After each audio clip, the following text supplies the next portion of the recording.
Hello, I'm Bethany Dance and welcome to this edition of U1 News.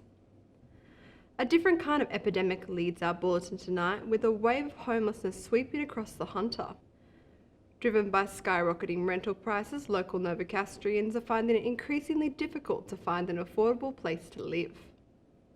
According to the 2021 Equity Economics Report, homelessness has increased in the area by 40.5% and housing stress by 33.8%.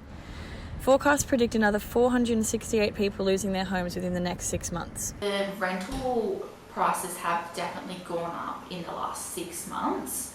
The main reason is there's just an undersupply of properties available for rent, so not enough stock on the market. So there's more people looking versus properties available. As the rental market skyrockets, the area is seeing a noticeable increase in the amount of homelessness from beaches to parks across the city. Here at Nobby's Beach in Newcastle, this is one of the many places providing a home for those without one.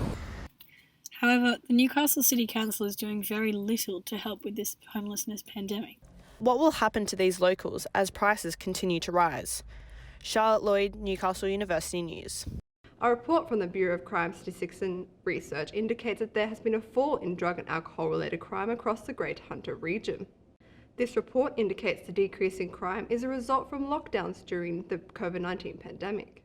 However, drug and alcohol-related violence continues to be a concern, with the New South Wales government changing procedures that deal with drug and alcohol-induced violence after a number of assaults on emergency nurses last year. Multiple nurses and security guards have been bashed. There was a pregnant nurse who was stabbed through the stomach. The preliminary concept for the redevelopment of Newcastle Foreshore Park has been met with outrage from nearby residents who claim their feedback is being ignored. The Newcastle City Council proposal includes the installation of an inclusive play space, a cultural heritage walk, and 3 versatile event spaces. The release of the plan comes a year after consultation with local community, but Newcastle East residents say the council is not listening to their concerns about the redevelopment. Have you say, they don't seem to be taking any notice. Nobody, and I think the plan that they've drawn up is a good example of that. Nobody wanted a huge big event space, but that's what we're getting. Communication students at the University of Newcastle are being financially impacted by the federal government's decision to increase tertiary course fees. And with the face-to-face teaching in some courses also cut in half, students are paying more for less. Following the COVID-19 pandemic, the federal government believes an increase in course fees is a justified lack of job relevancy in the current climate. This is despite a census report indicating that an increasing number of Australian businesses have a social media strategy for their workforce. After being set the challenge of creating a low-cost respirator, medical engineering students at the University of Newcastle have come up with a design that could be made in your garage.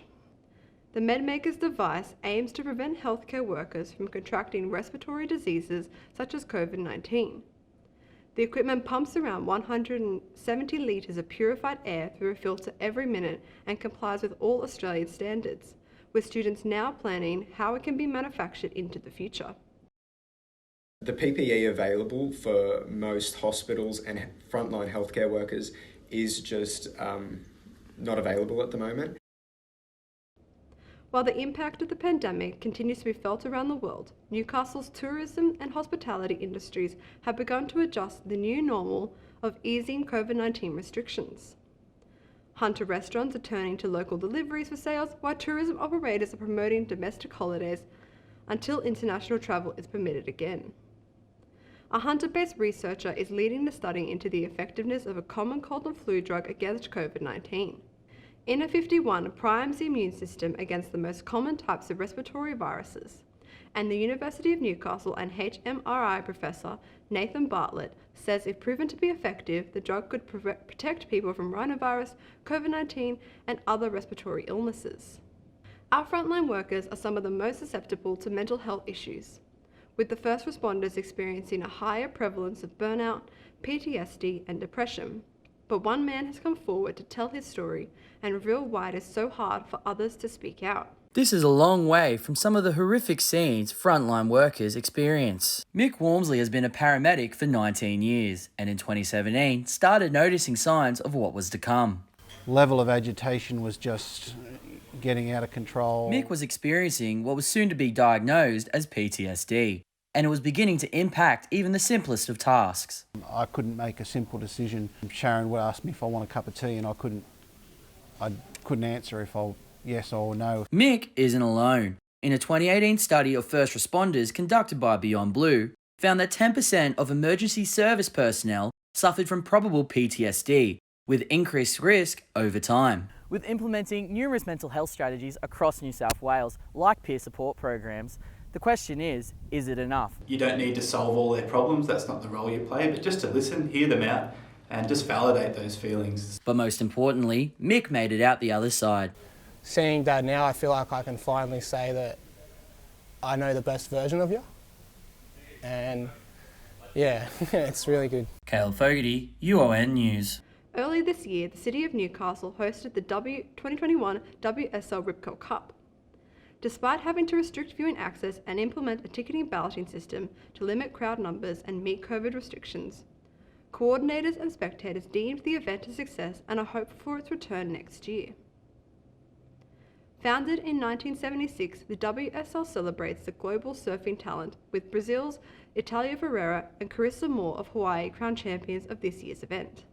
Thousands of experienced and first-time competitors hit the Newcastle foreshore last weekend to participate in the New Run Running Festival, after the event was cancelled in 2020 because of COVID-19 pandemic. More than 2,000 runners gathered on Sunday to take part in the 14th annual New Run Festival.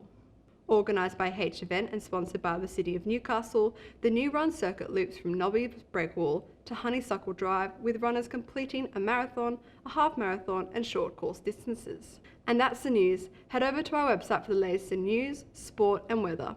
But until next time, bye for now.